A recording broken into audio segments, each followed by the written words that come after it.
de nos reunirmos simplesmente para conversarmos e bater papo, mas nós somos dignos de nos reunir como corpo de Cristo e entregar a adoração que Ele merece. Ele merece. Ele merece. Amém?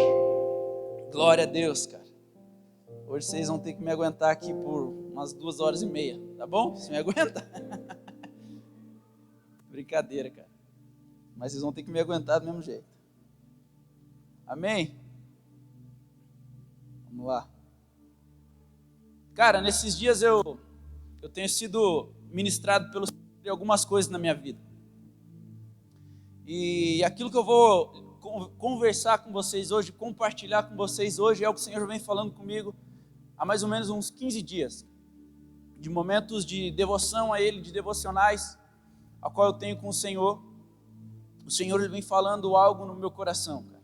E algo que vem me confrontando muito, e algo que vem transformando o meu interior, assim como nós acabamos de cantar. De dentro para fora, de dentro para fora. Quando nós cantamos essa canção, nós precisamos entender, cara, que essa é a realidade a qual o Senhor quer manifestar na minha e na sua vida. Ele quer nos transformar de dentro para fora. Ele não quer simplesmente transformar o seu visual, mas Ele quer transformar o seu interior, o seu coração, a sua vida, porque é dela que manifesta o poder de Deus. Não é porque você tem um corpinho bonito, um rostinho bonito, que você veste uma roupa bonita, que a presença do Senhor está sobre nós. Mas isso é testificado quando o nosso estilo de vida aponta para o nosso Mestre. Quando o nosso estilo de vida aponta para o nosso Mestre, significa que nós estamos caminhando segundo a sua vontade. E quando nós caminhamos segundo a vontade do Senhor, nós entendemos a responsabilidade que nós temos de carregar a mensagem e o poder do Evangelho dia após dia.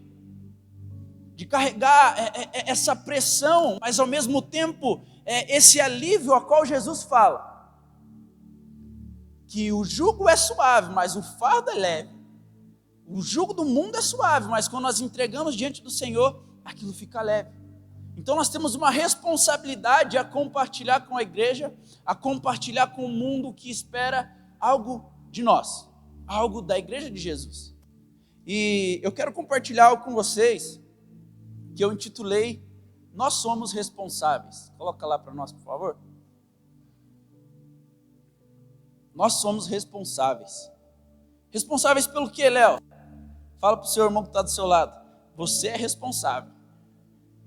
Você é responsável por manifestar o reino de Deus.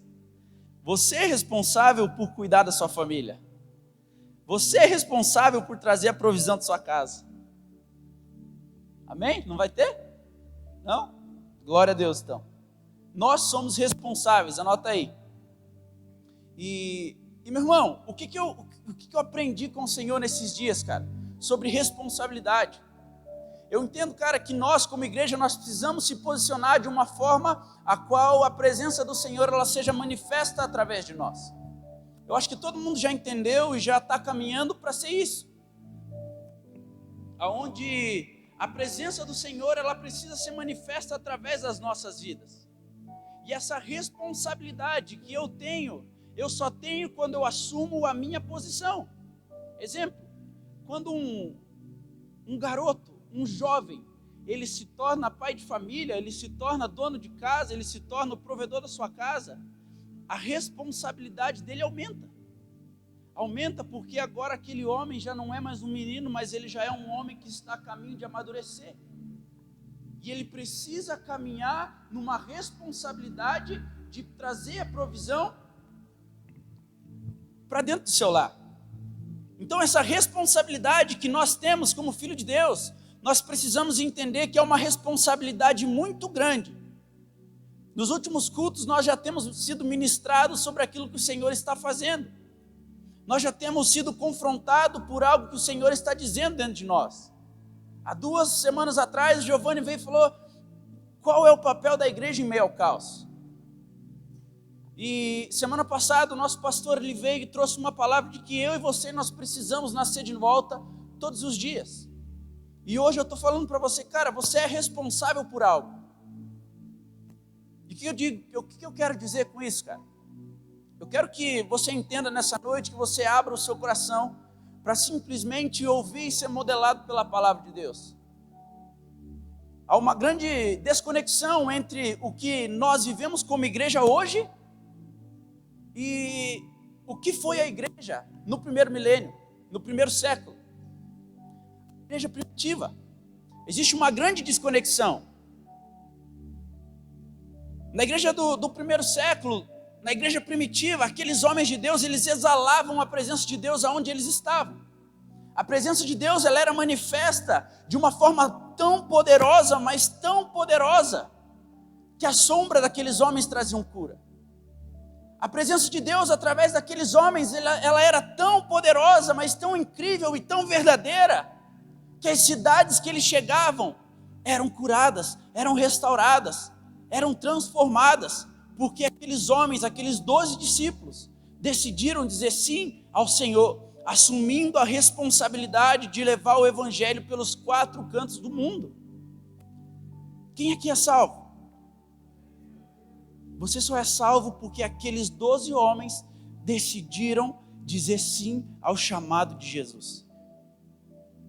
Eles decidiram morrer pelo evangelho. Eles decidiram morrer pela verdade que é Cristo. Eles decidiram morrer pela verdade a qual o Senhor Deus manifestou através de Cristo nessa terra.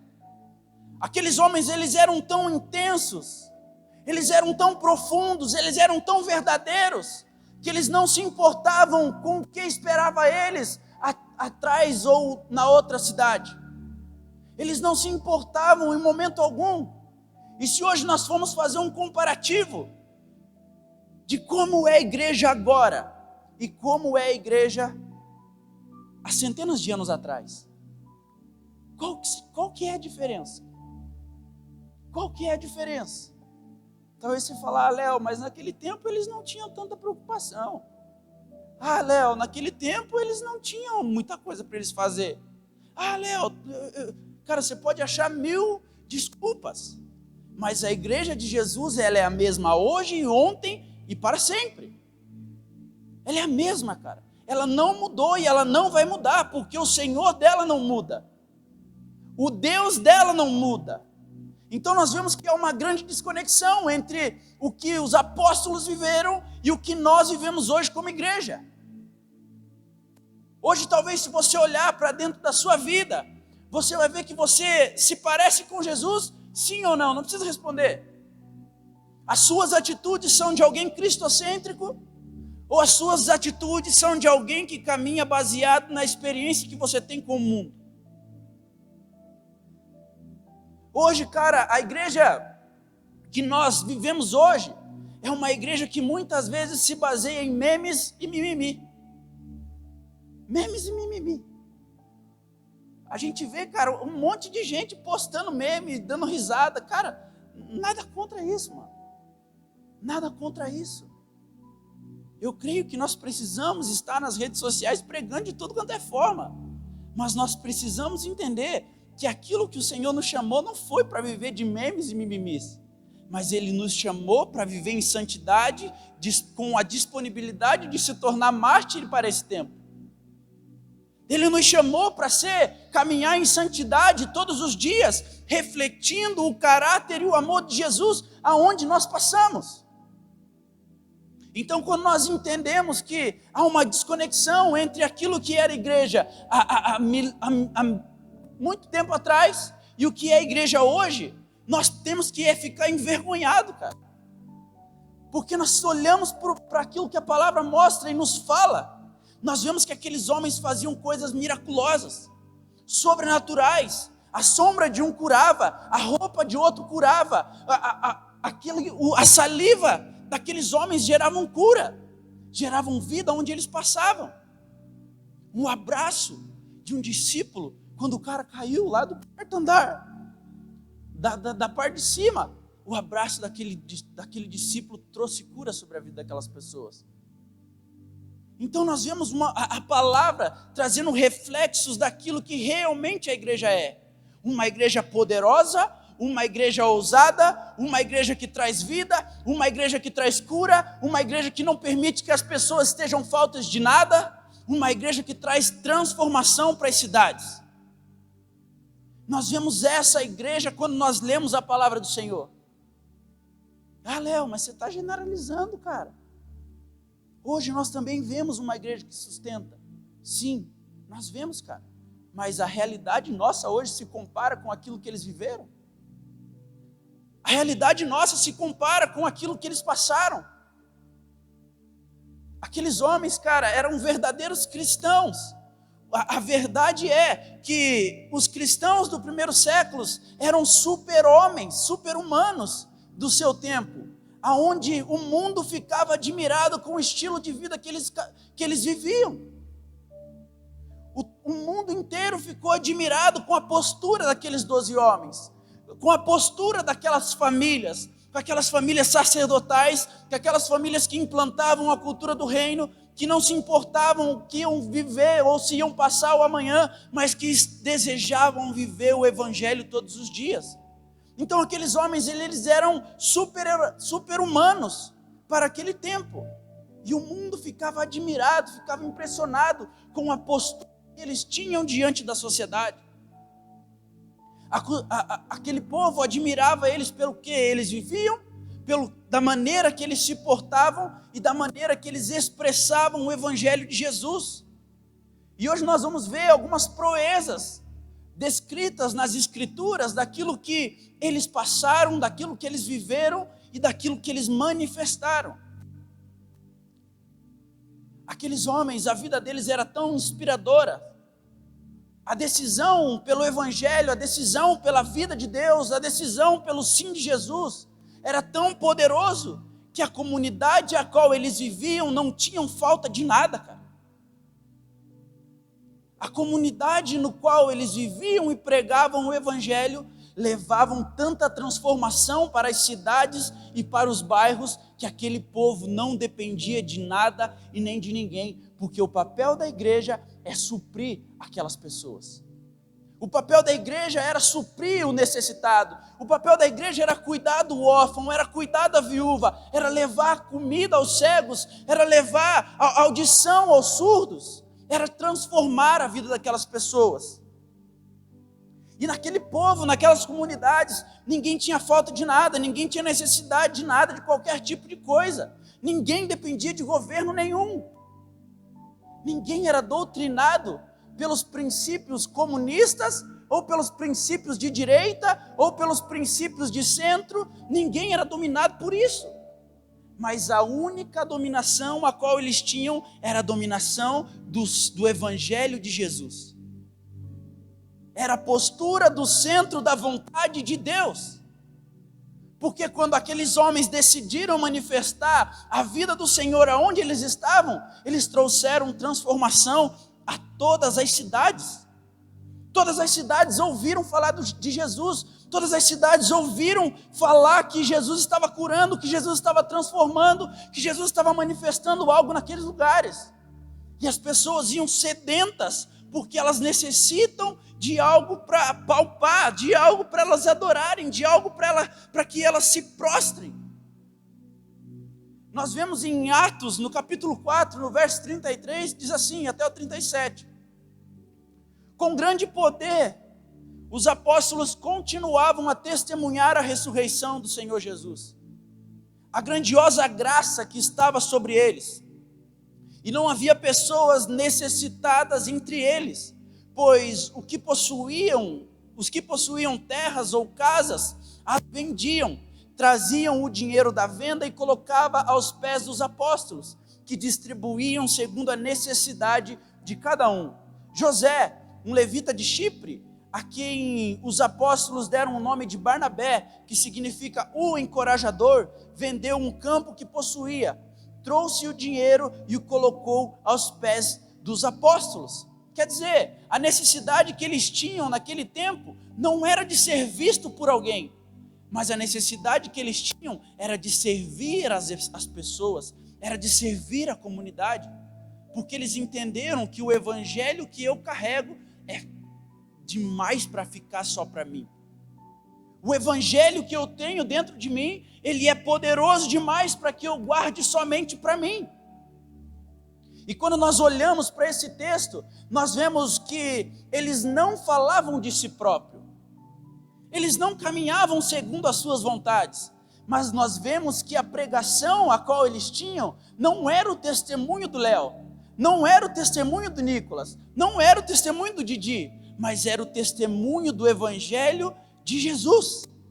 Era o que Jesus tinha feito, era o que Jesus tinha manifestado, era o que Jesus tinha propagado, era o que Jesus tinha começado. Esse era o testemunho a qual aqueles homens carregavam.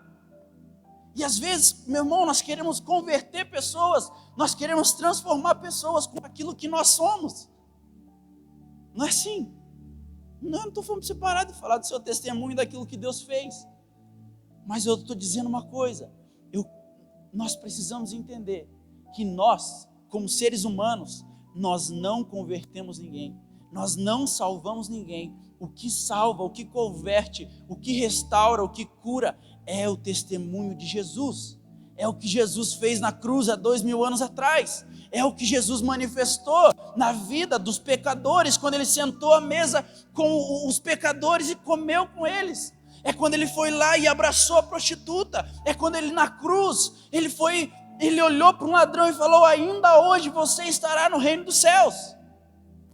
Esse é o testemunho de Jesus, um Jesus que não julga, mas um Jesus que traz vida ao próximo, um Jesus que traz transformação ao próximo, um Jesus que ama o pecador, um Jesus que não está aqui para apontar o seu erro, mas um Jesus que está aqui para te abraçar e falar: filho, eu te chamei, eu estou te chamando para que você seja um agente de cura, um agente de milagre, um agente que carrega a minha identidade.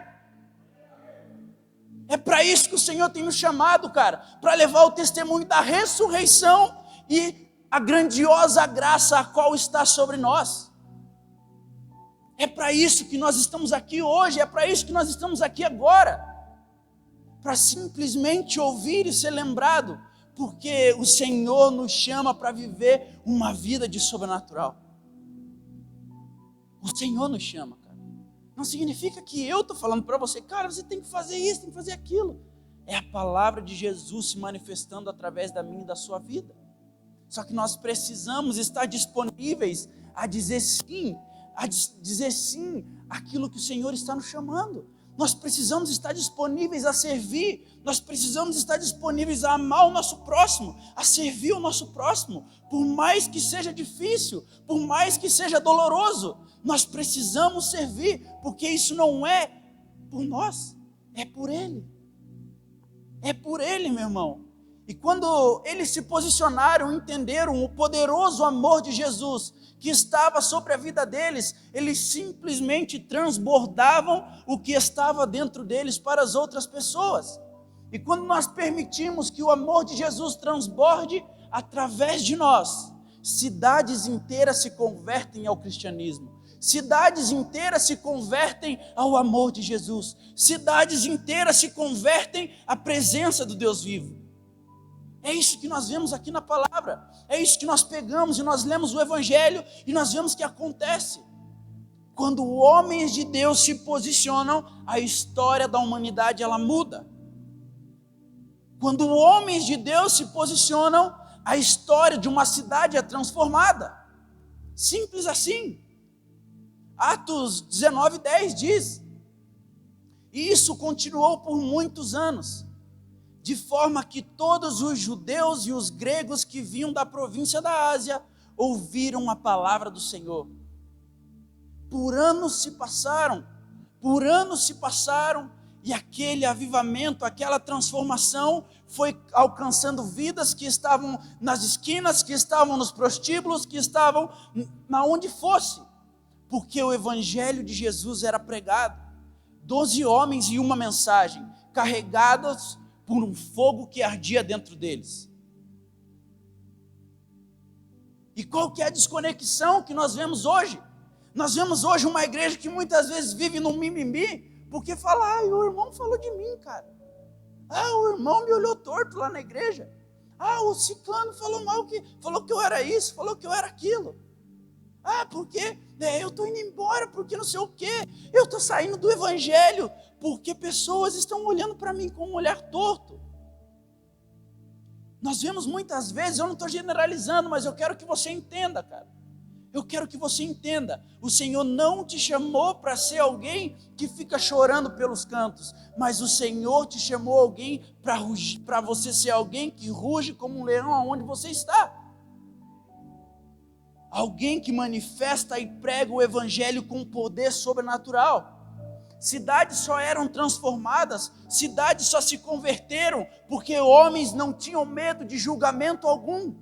Porque aqueles homens não tinham medo de um posicionamento de governo, porque aqueles homens não tinham medo do que as pessoas iriam falar, mas eles estavam preocupados em cumprir o evangelho, em cumprir o ID, em levar as boas novas, porque eles sabiam que mesmo que eles morressem, o evangelho de Jesus ia continuar gritando através da vida deles. Se nós estamos aqui hoje falando da mensagem do evangelho, é porque aqueles homens decidiram morrer por nós. Aqueles homens decidiram dar suas vidas por nós. Aqueles homens decidiram se entregar, ser crucificados, ser martirizados, porque eles eram apaixonados por Jesus.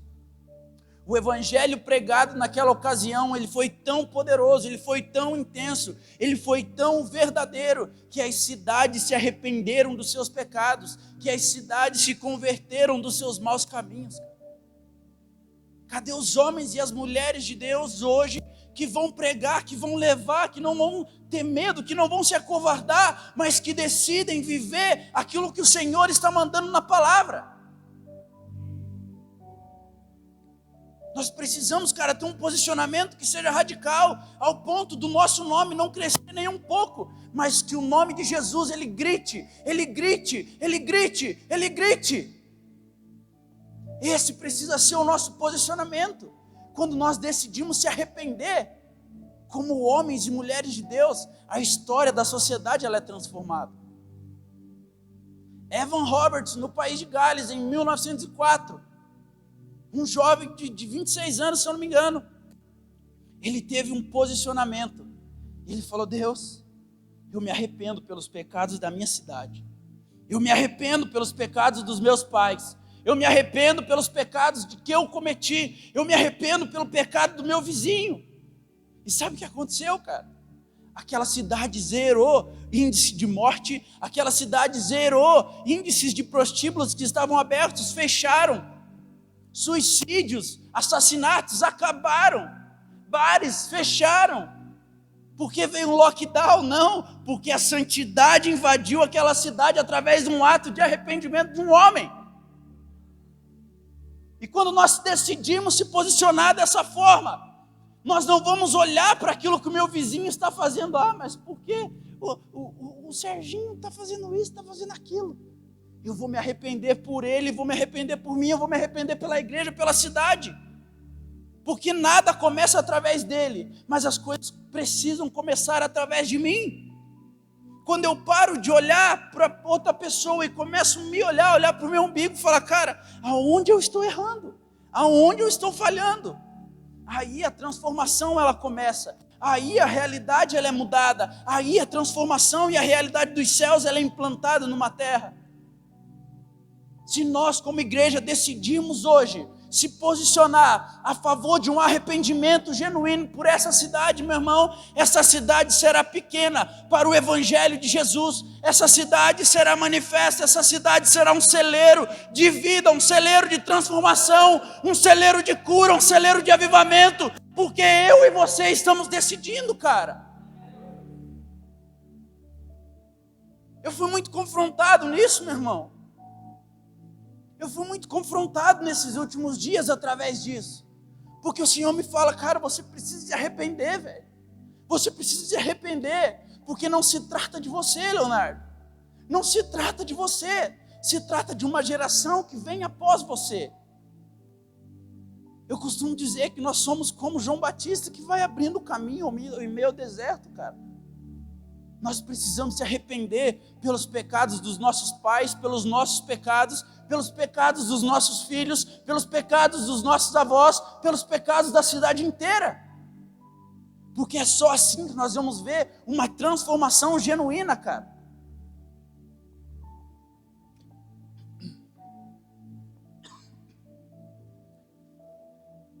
aquilo que aqueles homens pregavam era verdadeiro,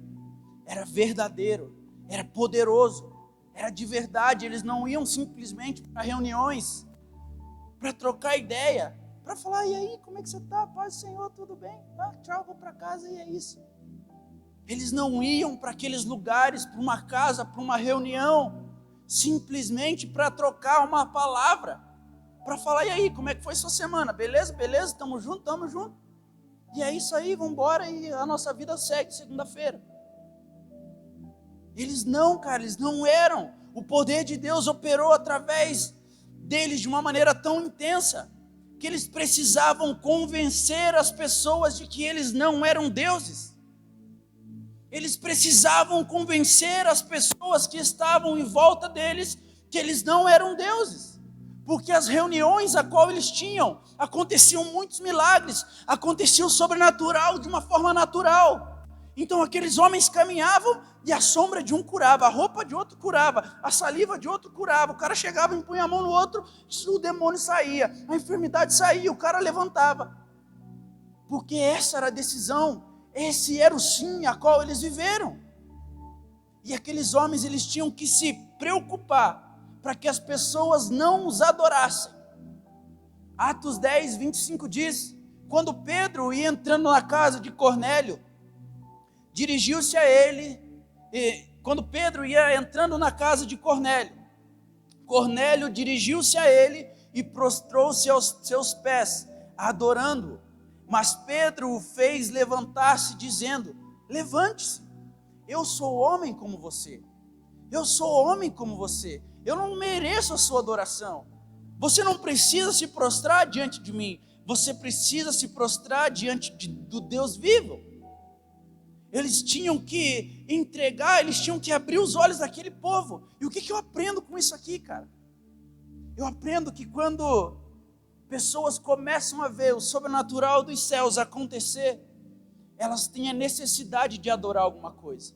Eu entendo que pessoas que estão lá fora, perdidas por causa de drogas, internados em prostituição, vivendo uma vida perdida, eles não estão lá porque eles querem, mas essa é a necessidade que eles têm de preencher o vazio que há dentro deles. Olha aqui a história de Cornélio. Quando Pedro chegou, Cornélio foi e se prostrou. A necessidade que aquele homem tinha de entregar sua adoração a alguém.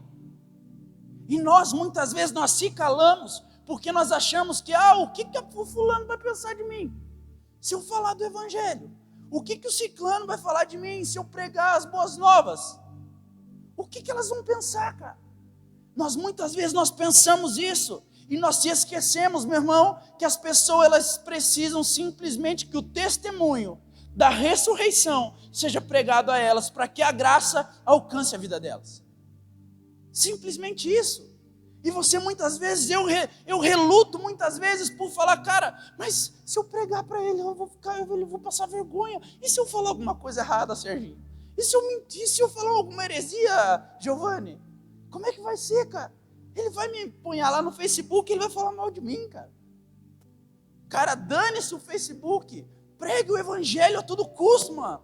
Pregue o evangelho a todo custo, que só assim você vai ver que as pessoas, elas estão necessitadas, à procura de um Deus, à procura de um Pai, porque elas necessitam, elas têm um vazio dentro delas. Enquanto nós estamos calados, o inferno está gritando, falando, vem que aqui eu tenho um banquete para você, vem que aqui eu tenho uma mesa farta para você. E você fala, o cara está se perdendo lá, porque ele está se perdendo, ele é burro. Ele não quer ir para a igreja. Mas quando a nossa vida, ela tinha que pregar mais do que os nossos dedos apontados. Essas reuniões que nós temos, cara, elas não podem simplesmente ser reuniões naturais. Elas precisam ser reuniões sobrenaturais. De um modelo bíblico onde a presença do Senhor, ela invade uma casa e ela transforma uma cidade. As nossas reuniões, elas precisam ser reuniões de cura, de libertação, de restauração, de presença do Deus vivo dentro dos lares. As nossas reuniões, uma reunião como essa, ela não pode simplesmente ser um momento de adoração legal. Ela não pode ser simplesmente, eu vim aqui e eu vi um cara igual eu, cara, que você tem que me aguentar aqui agora por mais uma hora. Ela não pode ser, cara. Você olha para mim e você fala, esse Léo aí, cara, não estou muito com a cara dele. Fala, Deus, é assim que você pensa. Mas nós precisamos entender que as nossas reuniões, elas não podem ser as mesmas. Porque quando nós atraímos a presença de Deus, o Espírito, ele nos enche, o Espírito, ele nos transborda, e nós transbordamos sobre uma geração, sobre uma cidade. Nós aprendemos, cara, que Deus, a menor visão de Deus é uma cidade. É uma cidade, cara. Porque quando Deus olha e fala, cara, vai para Nínive, vai lá para Jerusalém, vai para fulano de tal. Deus, ele nunca fala, vai ali só no Jardim Cláudia, tá? Eu te quero ali só no Jardim Cláudia. Tá? Eu te quero ali só no Pombal ali. Vai só ali só. Não sai dali. A visão de Deus para essa igreja é para que pecadores entrem por aquela porta e se arrependam por ouvir a ressurreição de Cristo, que Cristo morreu por nós para salvar as nossas vidas do pecado, para salvar as nossas vidas do império das trevas. As reuniões daqueles homens, meu irmão, era tão forte que o chão chegava a tremer. Atos 4:41 diz: depois dessa oração, o lugar onde estavam reunidos tremeu, e todos ficaram cheios do Espírito e pregavam corajosamente a palavra de Deus. O que nós entendemos com isso, cara? Que as nossas reuniões, elas não podem ser simplesmente um grupinho de pessoa evangélica, um grupinho de pessoas que falam ali da Bíblia. Isso é raso, mas nós precisamos entender que as nossas adorações, os nossos tempos de orações, as nossas reuniões como igrejas, as nossas reuniões como células, as nossas reuniões como famílias, precisam atrair a presença de Deus para que pessoas sejam encorajadas e para que nós, depois de sermos encorajados, vamos e pregamos o Evangelho. Este é o ponto-chave. Quando nós se reunimos aqui, não é simplesmente para você ver o João, os meninos aqui tocando aqui, legal. A banda dos caras é legal, a banda é boa, o som é legal. Mas é para você, neste ambiente, você se encher da presença de Deus, para que você seja comissionado e enviado ao cumprimento de um propósito. Amanhã, o seu verdadeiro culto não é hoje. O seu verdadeiro culto é amanhã. É amanhã no seu trabalho. É amanhã na sua faculdade, Alex. É amanhã, cara. É amanhã. O seu verdadeiro culto, a sua verdadeira expressão de adoração é amanhã na sua empresa, onde você vai reunir os seus funcionários e falar, cara, vem aqui que eu vou orar por vocês. Ah, Léo, mas eles vão me xingar. Cara, deixa que xingue, velho. Você só vai reunir eles e falar, cara, vem aqui que eu vou abençoar a vida de cada um de vocês. Eu vou reunir todo mundo e vou liberar palavras proféticas. Palavras que dão destino, palavras que curam, palavras que restauram. As nossas reuniões precisam ser para isso, cara. Para que nós venhamos viver uma vida de comissionamento. A igreja, ela é um estilingue. Que a gente vem no domingo para ser esticado e para amanhã nós sermos lançados. Porque os campos estão brancos, cara. Os campos estão brancos. Nós precisamos se posicionar. Porque os trabalhadores são poucos. Cadê os trabalhadores? Está todo mundo aqui, ó. Está todo mundo aqui. Você é o trabalhador. Você é o trabalhador que a palavra fala. Nós somos os trabalhadores que a palavra fala.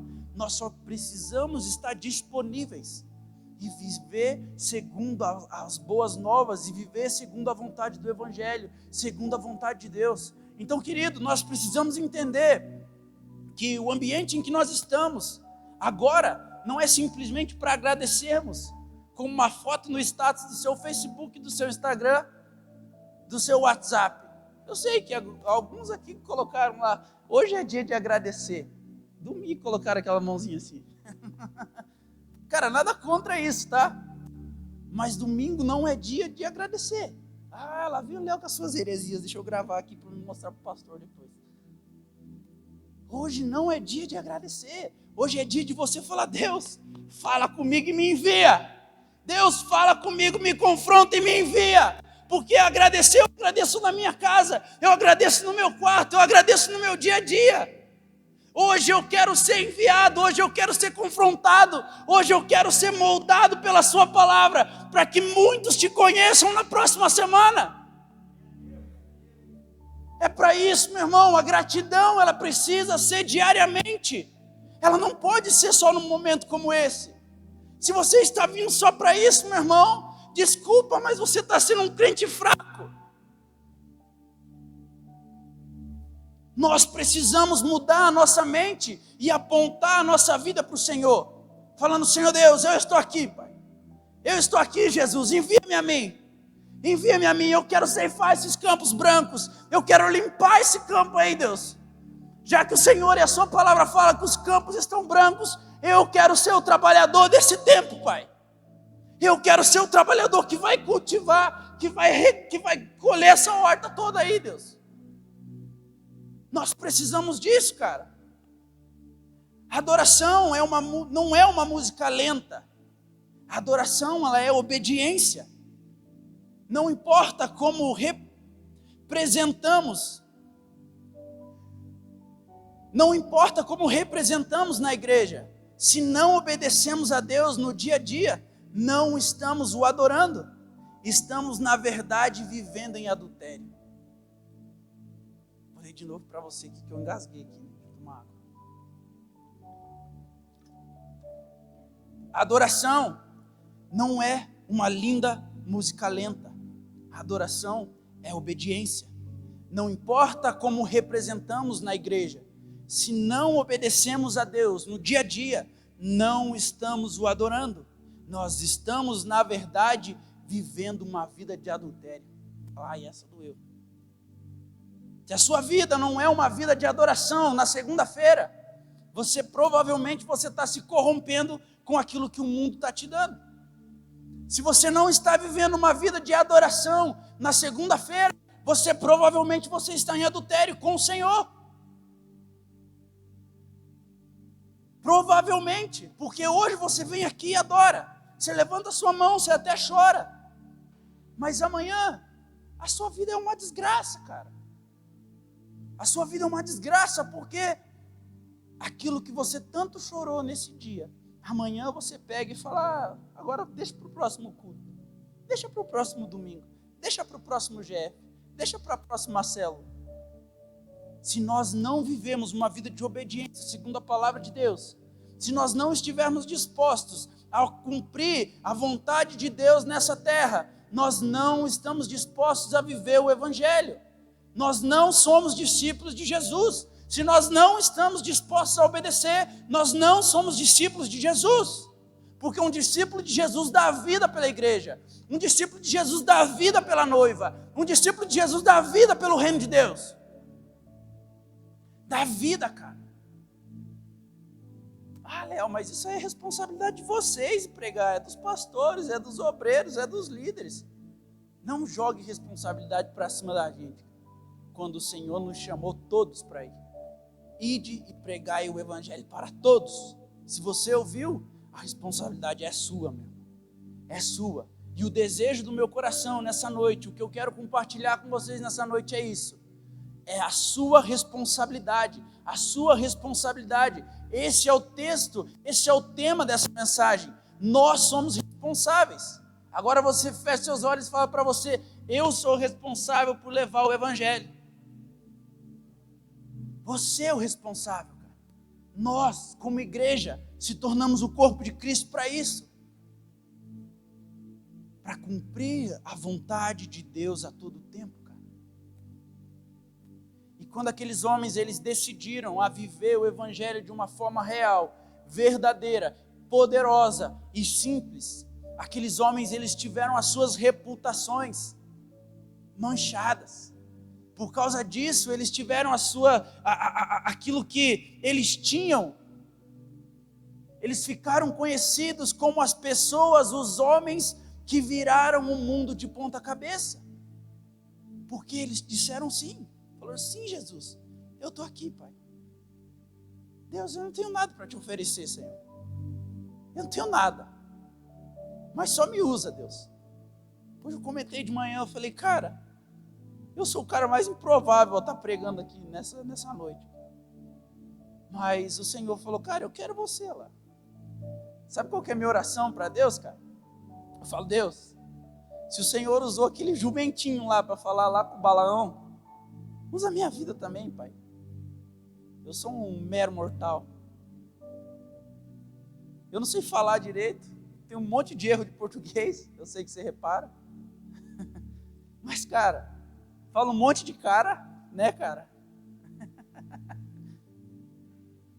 Mas eu falo para Deus, Deus, eu tenho um coração simples, Jesus. Venha e usa a minha vida. Usa a minha vida, Jesus. Assim como o Senhor usou aquele jumento para falar com um profeta seu, um filho seu, para trazer ele de volta a verdade a qual o Senhor tinha para ele, a verdade do Evangelho. Eu quero ser esse homem, Jesus, que na simplicidade gera vida ao perdido, que na simplicidade liberta o cativo, que na simplicidade faz o cego enxergar. Porque eu preciso ser o responsável por levar essa mensagem, o responsável por levar a mensagem na onde eu estou. E aqueles homens, eles tinham a sua reputação de serem pessoas que viraram o mundo de ponta cabeça. Atos 17:6 diz, mas como não os encontraram, arrastaram, quando o encontraram, xaraca, mas como não os encontraram, arrastaram para fora Jasson e alguns outros irmãos, e os levaram diante do conselho e gritavam, aqueles que têm causado transtorno no mundo todo, agora estão aqui, perturbando a nossa cidade. Aqueles que causavam transtorno pelo mundo, não eram pessoas que estavam importunando, não eram pessoas que estavam simplesmente caminhando de uma forma natural, mas eram pessoas que estavam implantando a cultura do reino de Deus de uma forma violenta e poderosa. Imagina as pessoas falando, aquele meu irmão lá está importunando a minha casa, está me perturbando, cara. O que importuna a sua casa? É a rave que acontece ali nos lados de Piraquara? É o Expo Trade aqui, quando tinha show aqui, quem mora no Vila Amélia ali deve ter sofrido, né? Eu sofri aqui do Pombal aqui. Mas, cara, isso é importunação. Isso é incomodar muita gente. Mas, cara, aqueles homens, eu olho para a palavra, esses homens eram perturbadores de cidades, cara. Imagina o evangelho sendo pregado de uma forma que era uma perturbação, cara. Imagina, Serginho, cara, o que acontecia, mano? Era uma decisão, era um sim dito ao Senhor, que quando nós dissemos sim verdadeiramente ao Senhor, aos céus, nós não podemos viver da mesma maneira que nós vivíamos, nós não podemos ser da mesma forma que nós éramos, nós não podemos mais caminhar conforme nós caminhávamos, porque o Evangelho ele é poderoso demais para nos deixar da mesma forma. A palavra diz que vinde a mim como estás, mas o Senhor te ama muito, cara, para que você viva do jeito que você estava. O Evangelho, ele é um Evangelho que transforma-nos de glória em glória, de dia em dia, e cada dia mais nós se tornamos parecidos com Cristo. Nós não somos aquilo que Cristo espera, mas nós a cada dia estamos nos tornando a perfeita presença do Senhor nessa terra, porque nós carregamos a identidade do Deus vivo. Nós somos a imagem e semelhança do nosso Pai. Nós somos a imagem. Então nós precisamos entender que quando a gente diz sim ao Senhor, a gente vai perturbar, cara. Talvez você seja até mandado embora do seu emprego. Mas quando você for mandado embora do seu emprego, por você pregar o Evangelho, cara, o Senhor vai te dar aquela empresa. Quando você for mandado embora, expulso de uma sala de aula, o Senhor vai fazer coisas sobrenaturais sobre a sua vida. Mas nós precisamos estar dispostos, Nós precisamos estar dispostos a manchar a nossa reputação. Só que o problema hoje é que a nossa reputação ela já está manchada. Aí está a desconexão da nossa igreja de hoje para a igreja do primeiro século, para a igreja primitiva. Aí está a grande desconexão. Hoje a igreja em muitos lugares é conhecida como a igreja que rouba, a igreja que engana, a igreja que só pega o dinheiro dos irmãos, a igreja que o pastor tem um carro, a igreja que o líder tem outro carro, a igreja que todo mundo faz as coisas, mas o irmão lá tem a sua vida desgraçada e está lá naquela igreja, paga aluguel, paga isso, paga aquilo.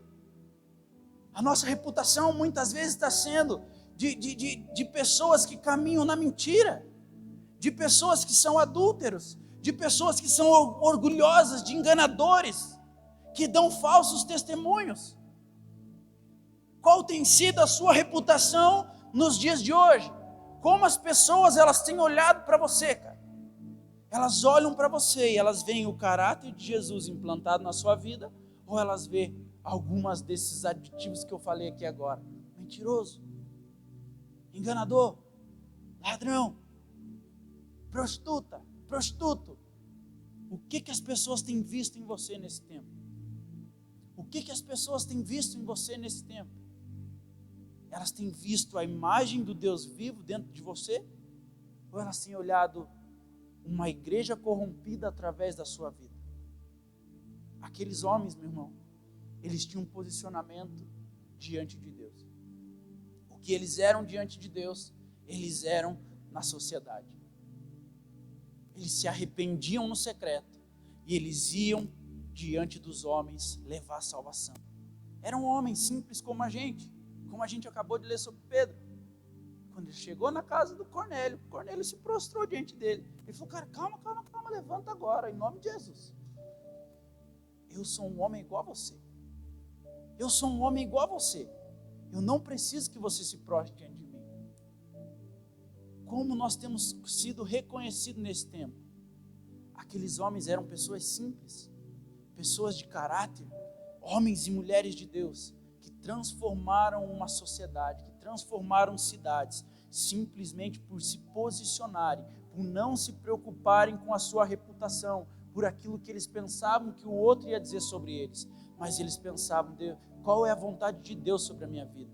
Eles entregavam uma adoração genuína, eles não entregavam uma adoração, uma meia adoração num domingo, e na segunda-feira eles iam e entregavam outros a outros deuses.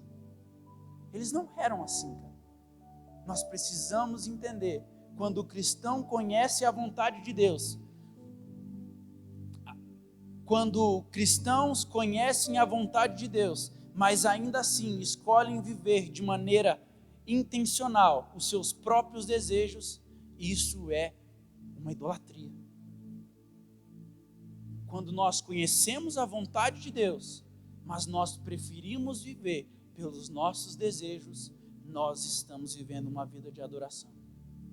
Nós podemos ver isso em Êxodo 32, quando aquele povo tinha a direção de Deus. Quando Moisés subiu no alto do monte para falar com Deus, Moisés estava trocando uma ideia com Deus, falando com o Senhor. Deus olha para baixo e fala: lá, como é que está o teu povo lá, cara? Eu vou matar tudo eles, cara. Eu vou matar tudo eles, porque eles estão fazendo um bezerro lá, ó. Eles estão adorando a outro Deus. Eles tinham uma palavra de Deus sobre eles, mas o desejo do coração deles era adorar a outra pessoa. Eles já tinham o perfeito conhecimento de quem Deus era, mas eles entregavam uma adoração para os seus próprios desejos, porque o desejo de Deus era falar: cara, calma, fica mais um pouco aí, que eu vou dar um direcionamento perfeito para vocês. Só que quando o desejo do coração deles vinha, aquele desejo de falar: não, nós estamos aqui abandonados, Moisés nos abandonou, Moisés nos deixou aqui, Moisés morreu lá em cima e não veio mais, nunca mais. Vamos fazer algo aqui para a gente adorar, cara. A necessidade que um povo tem de adoração é gritante. É gritante, meu irmão. Porque as pessoas, elas necessitam adorar algo, idolatrar algo. Nós vemos isso na palavra. As pessoas hoje à sua volta, elas necessitam entregar uma adoração a algo ou alguém. Mas nós não podemos se deixar pelos nossos próprios desejos. Nós não podemos se deixar, nós como filhos de Deus, que dissemos sim ao Senhor, nós não podemos se deixar caminhar pelos nossos próprios desejos, para que a gente não viva uma vida de idolatria a nós mesmos. Nós precisamos entregar uma única adoração, porque nós conhecemos a Deus, amém? Nós que iremos conhecer a Deus de uma forma ainda mais profunda, amém? Nós vamos mergulhar no Senhor, cara. Nós dizemos não ao nível raso e nós se jogamos nas profundezas do Senhor, porque Ele é um rio que não para de jorrar. Ele é um rio que não para de jorrar. E quando escolhemos viver essa idolatria, de viver pelos nossos desejos, e acabamos entregando o nosso amor, que era para ser totalmente do Senhor, para os nossos desejos e sonhos. E com isso nós amamos mais as outras coisas do que o próprio Senhor. Eu estou falando para você não sonhar, para você não ter objetivo, para você não ter um propósito de construir algo, mas eu estou dizendo para você, cara, ame o Senhor acima de todas as coisas. Entregue o seu amor sobre todas as coisas para Deus. Entregue o seu amor de toda a sua força, de todo o seu poder para Deus. Porque aí você vai ver o Senhor fazendo coisas sobrenaturais através da sua vida, porque você decidiu não mais amar os seus desejos carnais, mas você decidiu amar o propósito de Deus.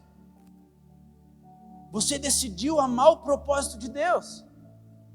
Nas últimas semanas nós fomos ministrados pelo Giovanni e pelo pastor. O Giovanni falou de qual é o papel da igreja em meio ao caos.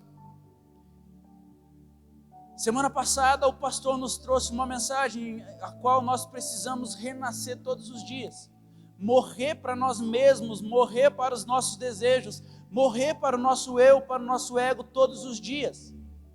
E nessa noite, cara, eu quero te chamar, eu quero te convidar para que você esteja disposto a ser enviado, a não mais amar as coisas deste mundo, mas amar as coisas do reino de Deus.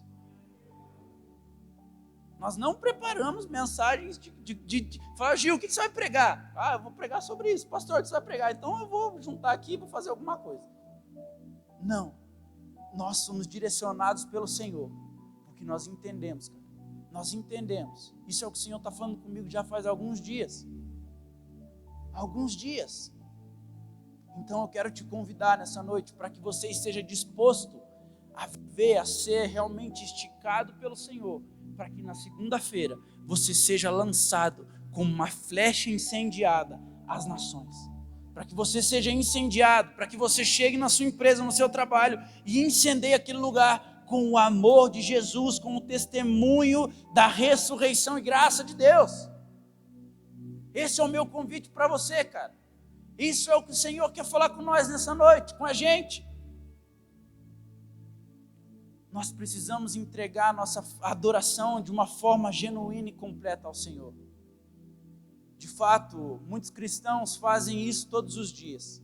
Eles declaram uma adoração ao Senhor, um amor, uma entrega ao Senhor, mas não seguem a Cristo. Assim como Israel dizia adorar a Deus, mas seguia os seus próprios desejos, em vez da vontade declarada de Deus. Muitos cristãos escolhem quais passagens da Bíblia eles querem seguir e ignoram aquelas que os desafiam. Nós vemos muito isso hoje. Pessoas que escolhem, deixa eu ver aqui, o Senhor é meu pastor, é um texto legal, essa eu vou pegar para mim. Mas agora vá e dá a sua vida pelas ovelhas, essa já não é uma para mim não, essa eu deixo para os outros. Vá e pregue o evangelho a toda criatura, essa também eu não quero. Mas agora você terá os seus celeiros transbordantes, essa eu quero, essa é prosperidade. Então muitas vezes nós escolhemos em qual passagem acreditar, nós escolhemos em qual passagem seguir, mas nós esquecemos que existe uma Bíblia que se completa e que é o nosso manual de vida, que nos dá o destino profético, para que nós venhamos viver a plenitude da vontade de Deus todos os dias. O evangelho na sua totalidade, ele não permite que nada e nem ninguém tenha falta de nada. quando nós decidimos viver como a igreja do primeiro século, a igreja primitiva, que não se importava com os seus desejos, mas que se importavam com a vontade do Senhor, meu irmão, nós vamos transformar e incendiar não só essa cidade, mas as nações. Mas nós precisamos parar com os nossos egoísmos, parar com os nossos medos, parar, porque quando nós permitimos que o nosso medo nos pare, nós somos paralisados pelo inferno, para que o propósito de Deus se cumpra. A pergunta é: como podemos saber que estamos adorando a um Deus verdadeiro, a um Cristo verdadeiro, ou se eu estou adorando aos meus desejos? Você adora ao Cristo, ao Senhor, ou você adora aos seus desejos? Nós precisamos entender nessa noite, para que a gente venha sair daqui disposto a viver a vontade de Deus todos os dias. Nós precisamos viver um tempo onde a vontade de Deus é, cara, se arrependa dos seus pecados, se arrependa dos seus maus caminhos, se arrependa dos pecados da sua família. Nós vivemos esse tempo, esse é o nosso direcionamento para esse tempo. Nós estamos passando um ano onde nós vamos jejuar 365 dias. Quem está fazendo parte disso com a gente? Como igreja. A igreja, a comunidade ativa, está jejuando 365 dias por ano. Durante esse ano. E o nosso direcionamento nesse mês, através da vida da pastora, foi: meus irmãos, vamos clamar por um arrependimento. Vamos clamar por um arrependimento. Porque nós necessitamos se arrepender. Se arrepender às vezes, cara, dói, machuca. A sua ferida ela é exposta. A sua ferida ela é aberta. Mas, meu irmão, depois que nós somos perdoados, depois que o perdão de Deus vem sobre um lugar, nós não somos mais o mesmo. Nós não somos mais o mesmo.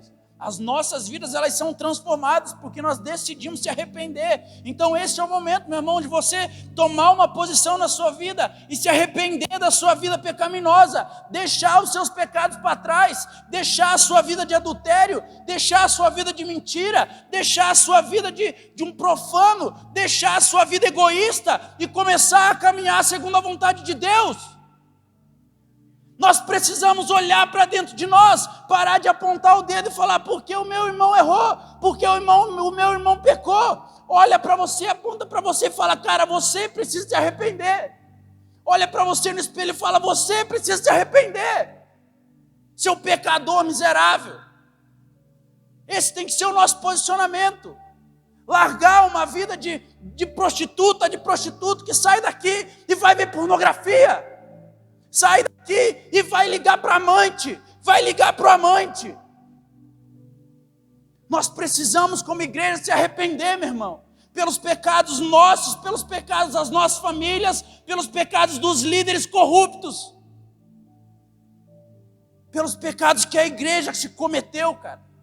Nós precisamos porque nós somos a resposta para o mundo. Nós, cara, o Senhor, Ele confia em nós, mesmo nós sendo pecadores, Ele confia em nós. Nós somos os responsáveis a transformar uma cidade. Não é a Marli Paulino que é responsável por transformar essa cidade. Essa responsabilidade está nas mãos da igreja. As responsabilidades de mudar o Brasil estão nas mãos da igreja. Não confie nos candidatos, não confie, cara. Maldito é o homem que confia no homem. É isso que a palavra nos fala. Mas quando nós confiamos no Senhor, o nosso Deus, não tem como dar errado. Quando nós se arrependemos diante dEle, não tem como dar errado, meu irmão. Nós passamos por tempos de crise, nós passamos por tempos difíceis, mas o Senhor está com a igreja de Jesus. A igreja de Jesus vai se posicionar e vai transformar esse país. E você é responsável por essa transformação, cara. Não espere de mim. Não espere do pastor Nicolas, não espere do pastor Amaury. Olhe para você e fala: eu sou o responsável, eu vou transformar. Não tem nada a ver comigo, cara. Tem a ver com o Senhor. Não sou eu que quero transformar essa cidade. Quem tem o desejo, o anseio de transformar é o Senhor, o nosso Deus. Ele que quer transformar. Ele que é digno de tudo. Ele que quer que o pecador se arrependa e se converta. Ele que quer que a nação se converta. É Ele, meu irmão. Mas nós precisamos se posicionar e estar dispostos a ser perseguidos, a estar dispostos a levar o testemunho do Evangelho, estar dispostos a ter a nossa reputação manchada aos nossos olhos. Aquele homem morreu por Cristo, olha lá, ó. Aquele cara foi preso por Cristo. Nós precisamos simplesmente falar: Deus, eu estou aqui, Deus. Eu estou cansado de ser um homem que simplesmente vai no culto de domingo, numa célula na sexta ou no sábado, num culto uma vez por mês de jovens, casais, de crianças. Eu não posso mais ser essa pessoa. Eu tenho que ser a pessoa que vem para um ambiente como esse, para ser comissionado e enviado para o amanhã. Se coloca de pé, meu irmão.